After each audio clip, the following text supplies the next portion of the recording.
nós teremos a palestra agora que se chama Liderança Jovem, perfil de liderança nos líderes do futuro, certo? Para isso, eu quero chamar o nosso querido Augusto Júnior, que é, então, diretor executivo do Instituto Angá. É isso? Seja muito bem-vindo, Augusto. Uma salva de palmas para a gente acolhê-lo. Fique à vontade.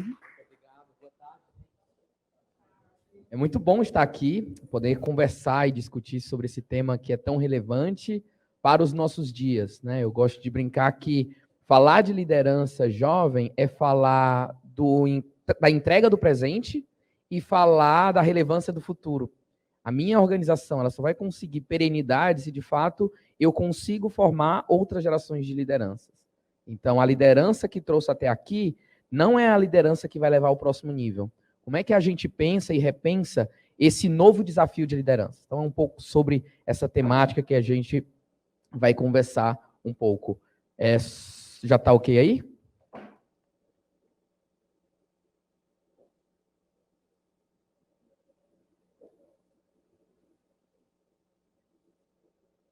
Perfeito.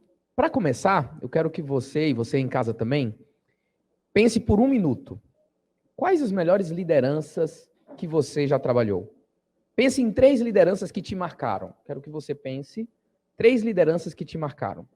3 lideranças que marcaram sua vida, desde o começo da sua carreira até agora. Em casa também, faz esse exercício aí rapidinho. 3 lideranças. 1 minuto para pensar.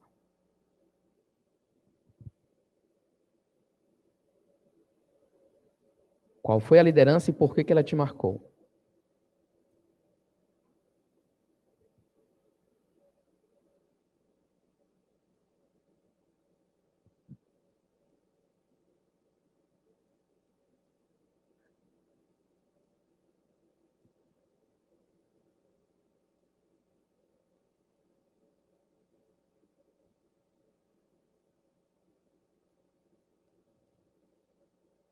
De 30 segundos.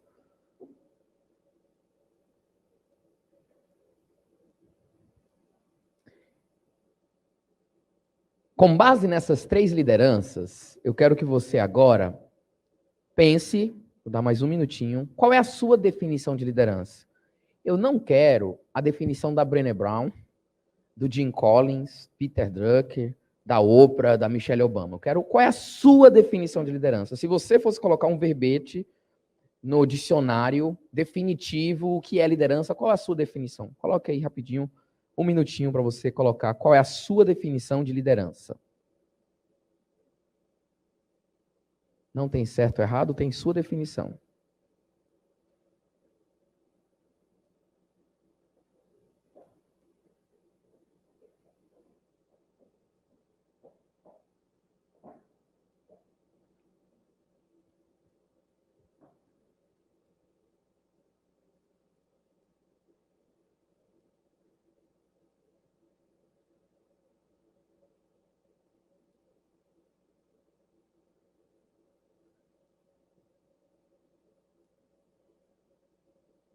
Olhando para as pessoas que você admira, qual seria essa sua definição de liderança?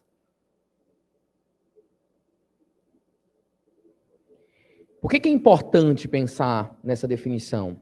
Porque o seu perfil e estilo de liderança vai partir da sua definição de liderança. A sua filosofia de liderança nasce desse desafio de você entender como você define liderança, como seus líderes pensam liderança. A partir disso é que vai nascer as boas práticas, os desafios dessa liderança.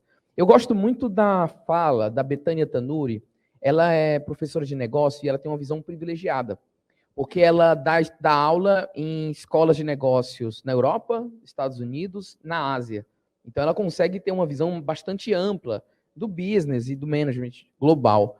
E ela fala que liderança é acelerar o fluxo do rio ou alterar sua rota. E, para mim, ela foi muito feliz nessa definição. Ela foi curta e objetiva. Porque o rio e as coisas, as situações, elas têm um ritmo para acontecer, elas têm uma velocidade para acontecer. Quando eu falo que liderança é acelerar o fluxo do rio, eu estou dizendo assim, a liderança não mantém as coisas como estão. Agora, se o rio já está na direção, se não está na direção certa, a função da liderança é alterar o fluxo do rio. é fazer os ajustes necessários. Então, eu quero pensar a liderança de jovens, jovens do futuro, liderança do futuro, a partir dessa definição da Bethânia Tanuri. Quando a gente vai falar de liderança no contexto global, está mudando o conceito do que é liderança. Revistas de negócios, grandes fóruns mundiais, grandes revistas estão repensando e dizendo, opa, o modelo de liderança do passado não serve mais para hoje.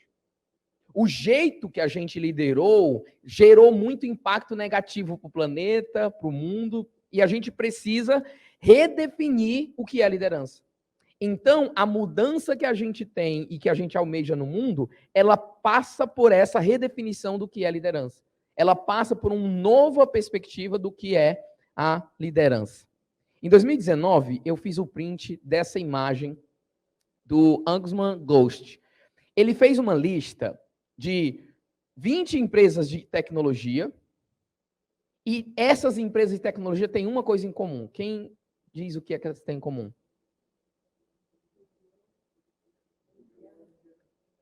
Os líderes dessas empresas são da Índia. As maiores empresas de tecnologia do mundo, em 2019, estavam sendo lideradas por indianos. Opa! O que isso nos acende? O que isso nos ensina? Qual é o impacto que isso tem no mundo, no global? Porque o mundo sempre foi liderado majoritariamente pelos americanos, no máximo europeus. Aí agora você tem um movimento de um dos países de desenvolvimento, do BRICS, a Índia, que está vivendo o mesmo contexto de bônus demográfico que o Brasil, tendo essa possibilidade de liderar várias organizações. E não são pequenas, grandes empresas, grandes movimentos globais sendo liderados. E aí as perguntas que a gente precisa refletir são essas. O que a Índia fez para isso acontecer? E o que nós, como brasileiros, podemos nos inspirar? O que podemos fazer para ter uma geração de executivos e executivas tão relevantes quanto a Índia? O que a gente precisa alterar nas nossas escolas tradicionais e nas nossas escolas de negócio, nos MBAs, nos fóruns, nos encontros? Qual ingrediente está faltando para que a gente tenha uma leva de executivos brasileiros de impacto global? Porque quando a gente vai conversar com executivos e escolas de negócio e fazem uma matriz, uma análise do executivo brasileiro, fala assim, não, o executivo brasileiro tem um perfil específico diferenciado, capaz de se adaptar à crise, capaz de engajar pessoas, acalorado, consegue ter uma sensibilidade com a cultura, consegue ter flexibilidade. E o que falta, então, para a gente conseguir exportar esse jeito brasileiro de fazer negócio? Esse jeito brasileiro de transformar? E, por último, quais são os nossos maiores desafios para a formação de liderança? No país, extrapolando as nossas organizações, porque a gente esquece que quando a gente forma bons executivos, boas lideranças dentro de casa, a gente está formando boas lideranças para o país, a gente está capacitando e está desenvolvendo a nossa nação. Pensando nisso, foi que surgiu a nossa tese no Instituto Anga. O Instituto Anga acredita que se nós tivermos lideranças mais conscientes, e lideranças conscientes, leia-se, liderança que se preocupa com retorno positivo financeiro, com impacto positivo social e com o cuidado das pessoas. Quando eu tenho uma liderança que equilibra essas três coisas, a gente fala que tem uma liderança consciente. Então, se tivermos líderes mais conscientes, o que vai acontecer? Teremos ambientes de trabalho onde as pessoas são mais felizes, então as pessoas começam a buscar felicidade no trabalho, teremos relações mais humanas, teremos negociações mais justas e a comunidade local e o meio ambiente incluídos na agenda de negócio. Quando eu vou datar e estruturar meu planejamento estratégico, eu vou pensar na comunidade, eu vou pensar em indicadores e KPIs que também têm um impacto. Porque o que a gente acredita é que líderes conscientes geram empresas humanizadas e essa empresa humanizada gera um sistema menos desigual. É de dentro para fora. Não dá para falar de ESG, não dá para falar dessas pautas de transformação se eu não estou trabalhando a consciência e o nivelamento de valores da minha liderança. E nós, então, fomos buscar o que era essa nova liderança do futuro, lá no Instituto. A gente foi atrás de um arquétipo e a gente passou por essa metodologia. Entrevistamos cerca de 20 CEOs, executivos, que estavam numa posição de topo da organização para entender o que foi que fez você chegar até aqui hoje e, na sua visão, quais são as características e competências que a próxima geração de CEO vai ter. Essa foi a pergunta que a gente fez em 1 hora de entrevista com todos esses executivos. A gente foi buscar referência acadêmica.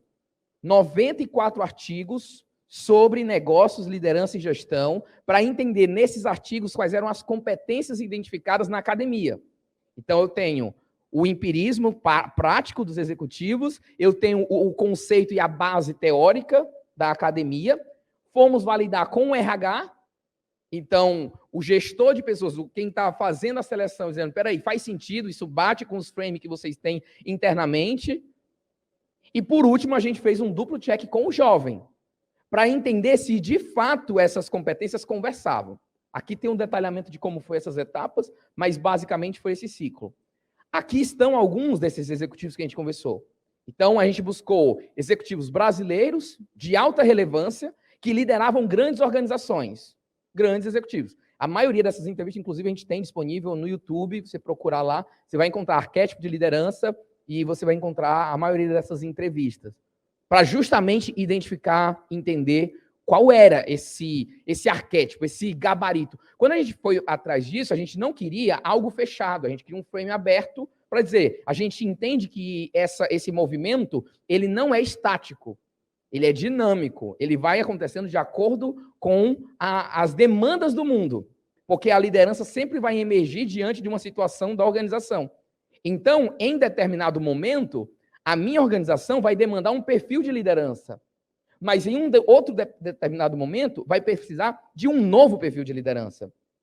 E o nosso erro é ficar preso e achar que, foi sempre desse jeito, é isso aqui que funcionou, a nossa organização funciona assim. Não, mas a nossa organização, ela pode ser uma organização que aprende, que se desenvolve, que se adapta ao novo contexto. Então, essas foram as lideranças que a gente conversou. E aí a gente usou um frame conhecido da liderança integral, o Barrett também usa esse conceito, que foi a gente dividiu para facilitar. Então, nós pensamos em liderança de si, liderança de outros, da organização e da sociedade.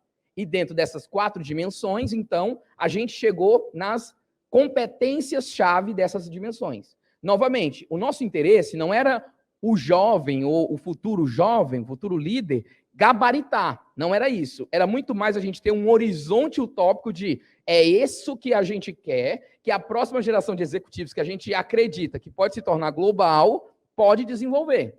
Se a gente desenvolve essas competências, a gente vai ter muito mais possibilidade de ter esse perfil lá no futuro.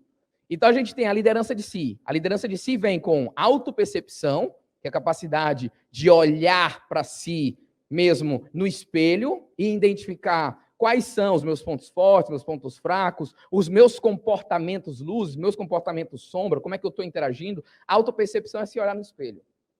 Autoconsciência, que é um olhar mais profundo para dentro de si. Aí aqui eu estou falando de quais são os meus valores, meus propósitos, qual é o meu ponto de sombra, meu ponto de luz, meu ponto de fortaleza, meu ponto de fraqueza, essa autoconsciência. O domínio emocional do Daniel Goleman, que é, poxa, como é que eu lido diante das circunstâncias e como é que eu trabalho diante desse cenário, às vezes, adverso. Eu tenho a liderança de outros, aí essa liderança de outros, ela tem a empatia, capacidade de ouvir, de entender e de dar significado ao sentimento do outro.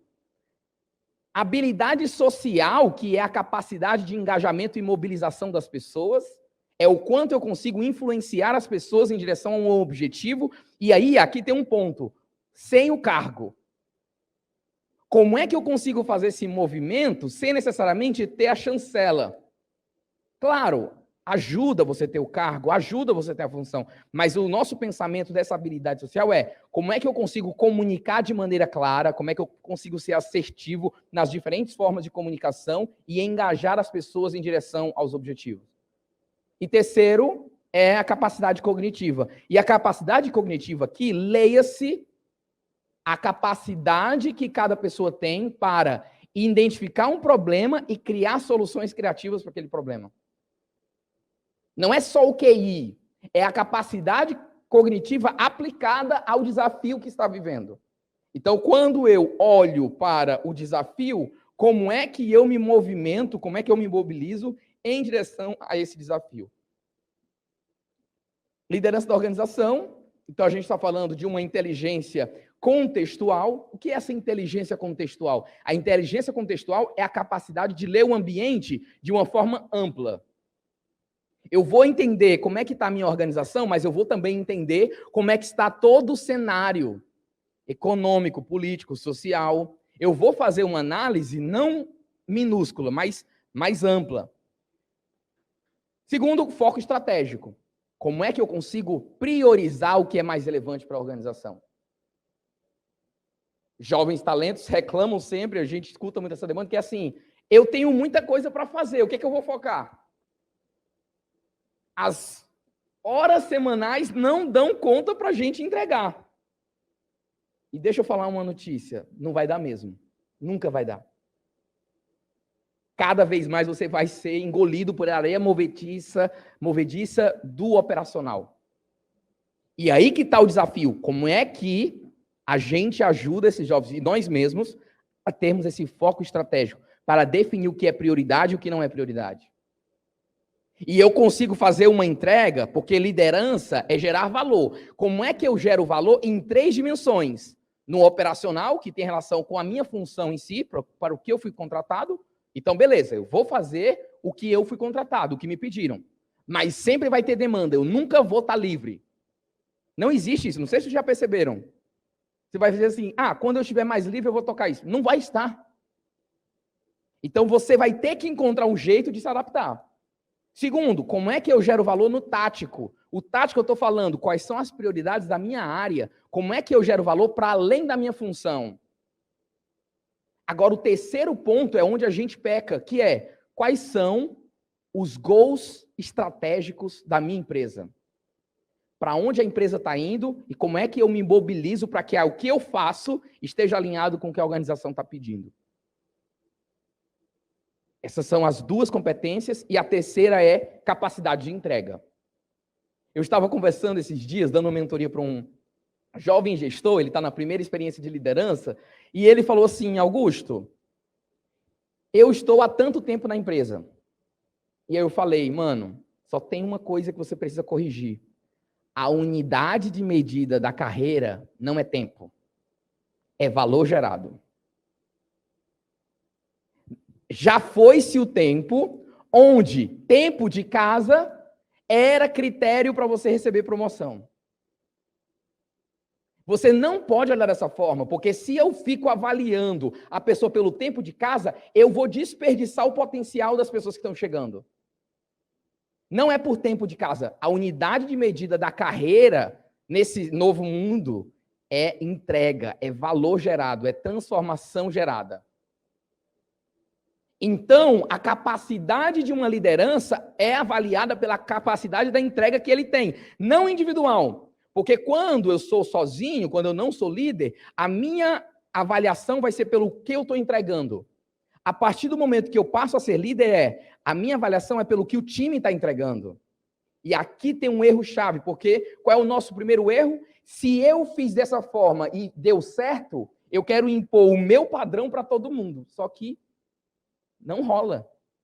Porque cada pessoa tem um desafio, tem um jeito e tem um perfil.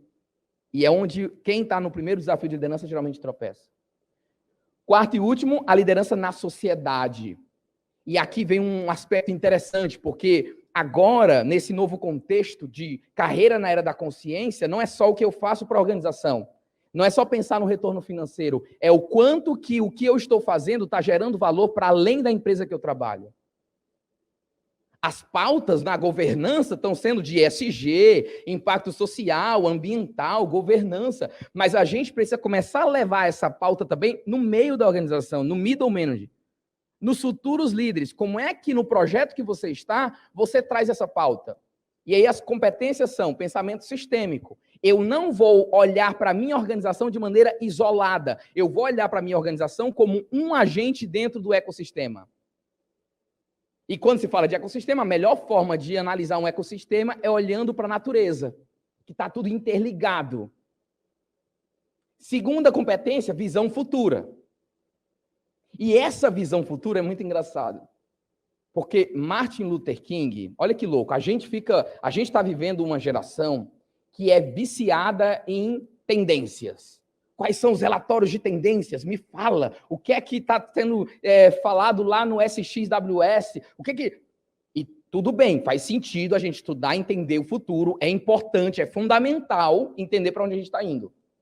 Mas quando Martin Luther King disse I have a dream, ele não disse os relatórios de tendências estão dizendo isso. O futurista, não. O sonho de Luther King nasce de uma necessidade da sociedade. Ele enxergou um problema, diante daquele problema, ele falou, eu tenho uma visão, eu tenho um sonho. Eu não estou dizendo, novamente, para ignorar os papéis e as tarefas dos grandes relatórios de tendências e futurismo. Mas o que eu estou dizendo é para a gente ir além disso. Terceiro, consciência fractal. E essa competência foi muito louca, porque o que é a consciência fractal? Nós, aqui nesse universo, nesse seminário, nessa sala que nós estamos agora, a gente é uma consciência fractal dessa cidade.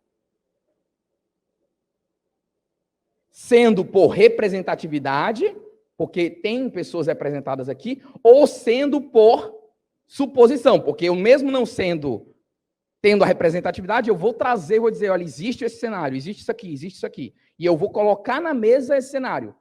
E a partir daí a gente cria essa consciência fractal. A liderança do futuro, que a gente entende, vai ter essa liderança. Então a gente chegou nessas 12 competências, nessas 4 dimensões. Não como um horizonte de check. O objetivo não era Não. O objetivo era como ponto de desenvolvimento. É tanto que os jovens chegam... Mas eu quero saber o quanto eu tenho nessa competência de 0 a 10. Eu disse assim, cara, não é o foco. Você está em desenvolvimento constante nesse ponto. E aí a gente vai para um desafio que é o desafio de desenvolvimento dessa galera. Porque o desafio de desenvolvimento dessa galera, e aí agora eu abro para todo mundo, não é só líderes jovens, mas eu abro para lideranças no geral. A gente tem diversos desafios, a gente tem um engajamento intelectual, que eu tenho que buscar, incentivar esse jovem na busca ativa por conteúdo. Mas não basta, para que eu tenha um bom desenvolvimento de jovens talentos, ter uma busca ativa intelectual. Eu preciso ter um engajamento emocional. Tem que fazer sentido para ele, tem que estar ligado ao que ele quer.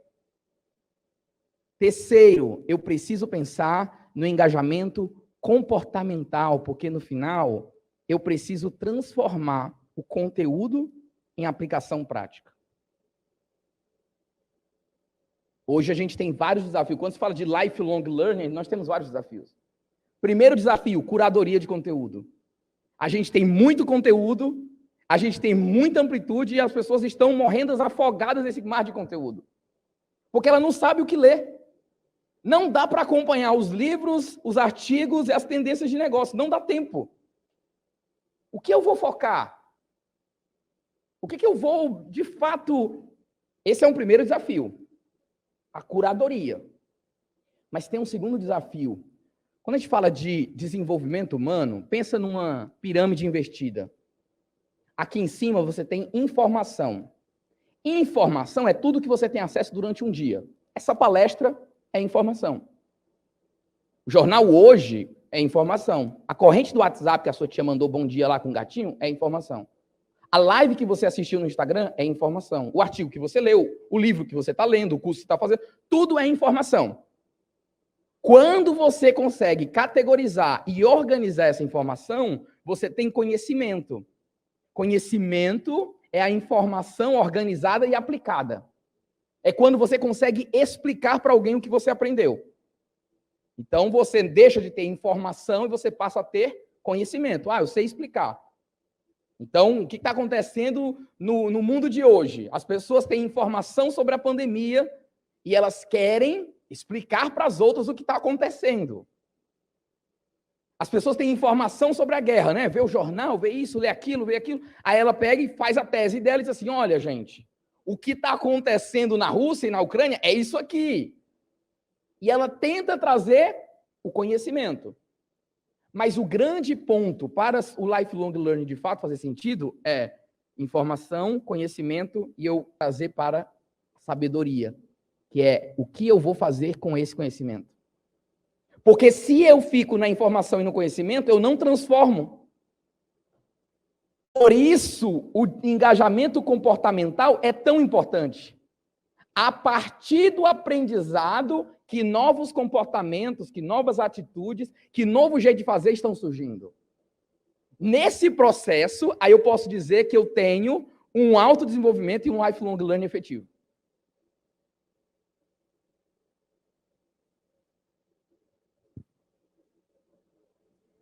Eu quero que vocês peguem aí papel e caneta, ou façam no computador, no celular, mas eu queria que vocês desenhassem esse gráfico aqui. Em casa também quero que você faça isso. E eu quero que você escolha um ponto onde você está hoje. Então, digamos aqui, o nível do meu desafio hoje está no D. Então, está aqui no D. E o nível da minha habilidade está no I do nível. Então, D e I. Aí eu vou fazer um X aqui na interseção entre os dois, ok? Faça aí rapidinho. Como é o tamanho do seu desafio hoje, com a sua habilidade, você faz um X na interseção dos dois. Quero que você faça aí um X, mais ou menos para entender, e eu continuo daqui a pouco.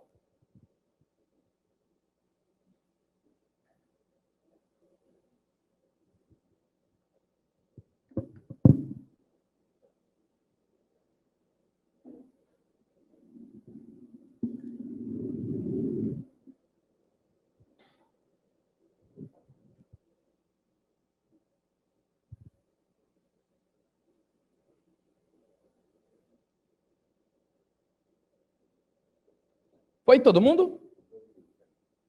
Foi todo mundo? Vou esperar mais um pouquinho.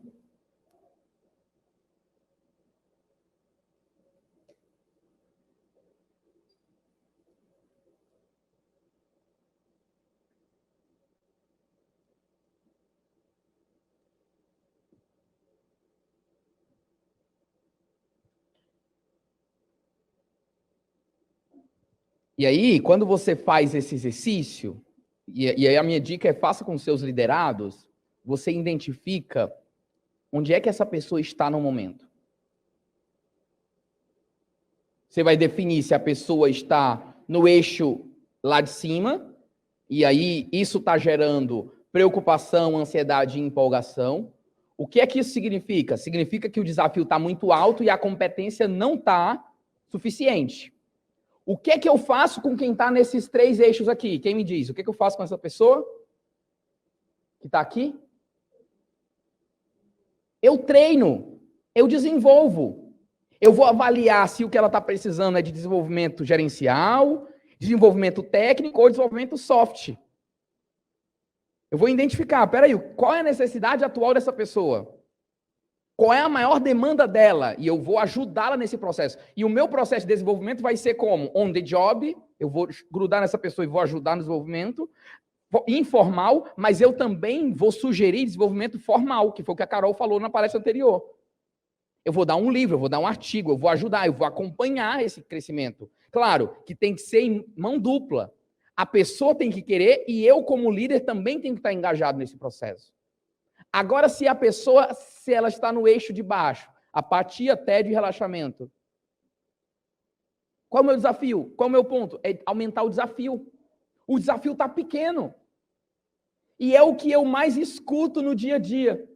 O jovem passa por um processo altamente complexo e às vezes a gente maltrata os processos de estágio de trainee, né? Etapa 1, etapa 2, etapa 4, etapa 5, 10 mil inscritos, não sei o quê. Quando eu seleciono os 10 finais, o que é que o jovem está se achando? Ele está dizendo assim, cara, eu sou a última bolacha do pacote. De 10 mil eu entrei. Aí a gente coloca o jovem e coloca um desafio que não motiva ele. A gente diz assim, calma, esses trainees são muito empolgados, são muito... Diminui aí, baixa a bola. O CEO do McDonald's, estava conversando com ele, ele falou assim, sabe o que eu queria, Augusto? Que todo mundo, meus analistas, tivesse o mesmo sangue nos olhos que os jovens talentos têm. Eu não quero que o jovem talento deixe de sonhar e querer crescer rápido. Eu quero que o resto da galera que parou de sonhar e se acomodou seja contagiado positivamente. Eu achei fantástico essa visão. Então, isso aqui é um frame que eu uso, por exemplo, nos meus one-on-ones, com a galera, para dizer, onde eu posso te ajudar? Onde eu posso ser mais efetivo? E aí você tem plano de ação para cada um dos eixos. Isso aqui era a teoria Flow, do Mihaly Csikszentmihalyi, e eu fiquei super feliz quando eu aprendi a pronunciar o nome dele, porque é impossível, é só vogal, é só consoante, é impossível. E eu aprendi, uma pessoa disse assim, não, é Mihaly Csikszentmihalyi. Eu fico citando todo momento, é ostentação. E aqui, para terminar, tem uma jornada que a gente tem na nossa carreira. A primeira parte é quando eu tenho uma adaptação. A adaptação é o começo, é a subida. A pessoa chegou na empresa, ela tem muita motivação, ela está tendo muito aprendizado, ela não gera tanto valor e ainda não tem tanta competência. Ela chegou agora, está chegando, está aprendendo, está entendendo a situação. Quando ela começa a aprender, ela começa a ter motivação, aprendizado, geração de valor e competência. Opa, agora ela está no eixo de geração de valor. Ela começou a entregar, ela começou a fazer a diferença, ela começou a gerar o que a gente chama de valor desproporcional dentro da organização. Quando ela faz isso, ela começa a ter crescimento, influência. Ela começa a gerar valor para além da área dela, outras pessoas começam a pedir opinião dela, outras áreas começam, ela desenvolve soft, as competências emocionais, as competências técnicas e também as competências de liderança. Mas aqui, imagina uma subida, tá? Então você tem adaptação, geração de valor, influência. Se a pessoa não cuidar, ela vai chegar no que eu chamo de platô. Isso aqui foi um artigo que eu escrevi com o Davi Lago para a revista HSM. O que é o platô? É um plano elevado, não está mais aqui, é um plano elevado, mas é estável. E o que é que acontece quando eu fico muito tempo no platô? Eu começo a ficar para trás. Porque o mundo está correndo, as coisas estão acontecendo. Se eu não estou aprendendo coisas novas, se eu não estou gerando valor, eu vou começar a ficar obsoleto. Eu não vou ser mandado embora, porque você já tem conhecimento suficiente da organização. Você já entende, mas você não vai mais crescer. O platô é onde acorrenta as pessoas e as pessoas ficam presas e dizem assim, como é que eu vou crescer? Não vai mais crescer. Você chegou no platô, você chegou num ponto onde está elevado, mas está estável. Aqui no platô, eu preciso me reinventar. E aí eu começo de novo o ciclo e eu vou de novo para um período de adaptação, crescimento. Quando eu acompanhei jovens que cresceram na carreira, foram jovens que conseguiram subverter o platô. Quando chegava no platô, começava de novo. Ou ele fazia uma transição lateral. Se eu não tenho algo para crescer verticalmente agora, eu vou me movimentar horizontalmente para aprender outras coisas, ter outras visões complementares e vou ampliando. Mas eu não vou ficar estático nesse plano elevado estável, porque não é estável. O grande ponto é que a gente investe muito para trazer, mas investe pouco para desenvolver e potencializar. Quando está em casa, a gente não valoriza. A gente valoriza quando quer trazer. Depois que está, a gente perde, desperdiça esse potencial. E aqui eu trouxe para fechar uma tarefa de casa. A gente precisa, de fato, atrair talentos que tenham sinergia com o propósito da organização. Nível 1. Essa pessoa tem sinergia com o propósito que a gente acredita? Nível 2. Eu preciso ter talentos com o fit da área. Espera aí, onde é que a gente está encaixando essa pessoa? É no time de finanças? Como é o perfil cultural, os valores daquela área? Porque é lá que ele vai trabalhar. Não adianta nada eu fazer o fit cultural no nível organizacional se a área não tem sinergia. Terceiro, ele tem sinergia com o time? Pensa no quebra-cabeça. Eu estou trazendo uma peça. Essa peça vai encaixar? Quarto, desafios que gerem crescimento. A gente viu aqui a teoria do flow, que, poxa, eu preciso, de fato, ter desafios que engajem, que envolvam, que inspirem essas pessoas. Mas eu também preciso ter um desenvolvimento formal e informal. Não adianta aumentar o desafio se eu não aumento a capacidade de entrega dessa pessoa. Por último, alinhar os valores, alinhar o desenvolvimento ao novo contexto de mundo. Como é que eu desenvolvo pessoas para o que vai vir no mundo? mundo louco, vem pandemia, não vai pandemia, fecha tudo, volta tudo, é híbrido, é home, agora volta todo mundo, não sei, e aí guerra. Como é que eu desenvolvo um perfil de liderança adaptável que tem essa capacidade de flexibilizar e se mobilizar para esse novo mundo? E eu coloquei aqui, qual você acrescentaria? Porque não fecha. O ponto é que a gente não pode acreditar em sistemas fechados mais. O que mais está faltando? Ou, no contexto da sua organização, o que é que faz sentido para vocês? E aí a gente vai criando a própria lista e o próprio contexto. Porque o grande ponto hoje é a customização da estratégia. Foi-se o tempo que a gente tinha lá o frame do Peter Senge, o frame do Kaplan, e a gente aplicava para tudo. Não importava se era serviço, indústria ou comércio. Aquele frame estratégico, não, hoje não serve mais. Eu preciso customizar, pegar sim a referência, a academia, mas adaptar para cada uma das áreas. Muito obrigado, pessoal.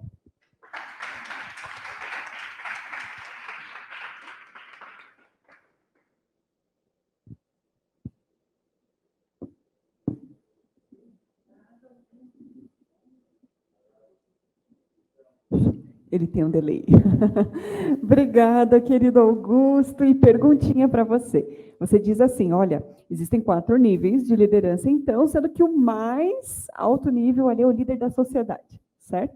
E você traz uma competência de consciência fractal versus cidadania organizacional. E achei interessantíssimo esse ponto.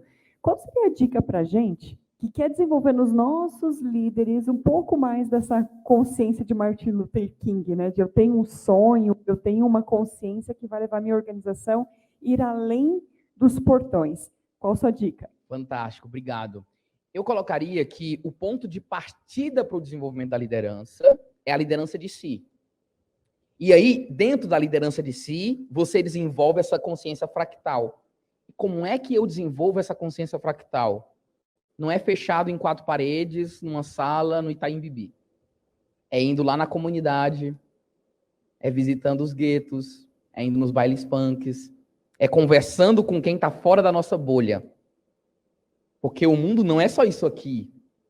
Como é que eu vou interagir? Se eu tenho uma marca global ou nacional, como é que eu vou conversar com o pessoal da periferia, com nordestinos, com pessoas pretas, com índios?